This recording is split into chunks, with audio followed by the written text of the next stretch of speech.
So whenever I'm running a call, especially if you're doing motor club calls or you're subcontracting or you're working for AAA, fleet, or whatever, you're running roadside assistance calls. If they're your own customers, then you probably have already talked to them about all this. But if you're running these motor club calls or fleet calls or something, you should be calling the customer. AAA calls it Focus 5 and Super 7, but it's basically you call the customer, you verify location, you verify the problem, verify they're going to be there with the keys. I always verify the zip code and everything, because sometimes there's, they might be in they might say, oh, I'm 5681 17th Street, but there might be a 17th Street in Jacksonville, and there might be a 17th Street in Jacksonville Beach. So I always verify exactly where they're at. Or they might be on I-95, mile marker 350 or whatever, but they might be mile marker 350 in North Carolina and not in Florida. So I always verify exactly their location, the year, make, and model of the vehicle, the color.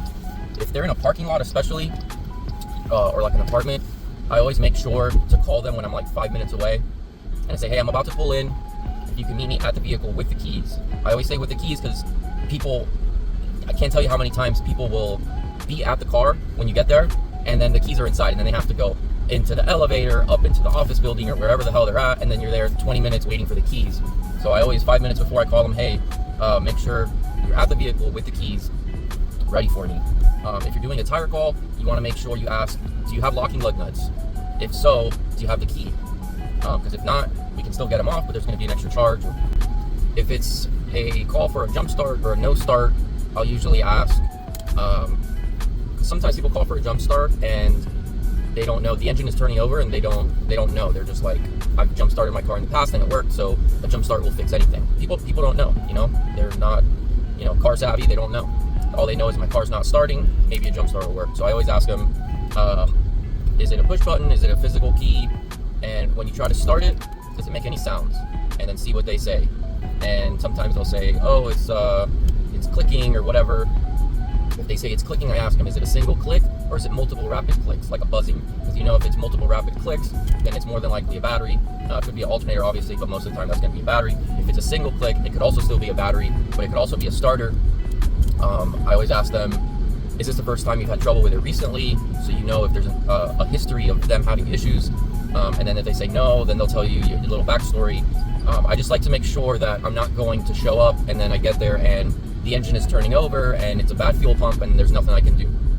So I try to make sure. And nowadays with FaceTime and everything, if they don't know what turning over means, or they don't know, if I say, oh, is the engine turning over? Is it cranking?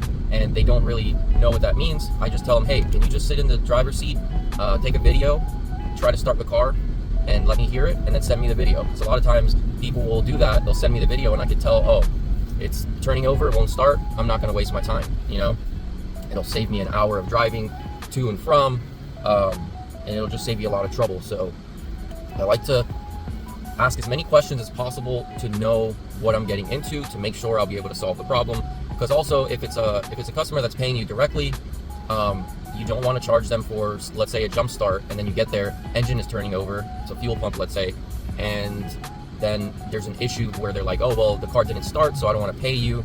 You avoid all those kind of issues by asking questions up front. I just try to ask as many questions as possible to save myself time, and just make my life a lot easier.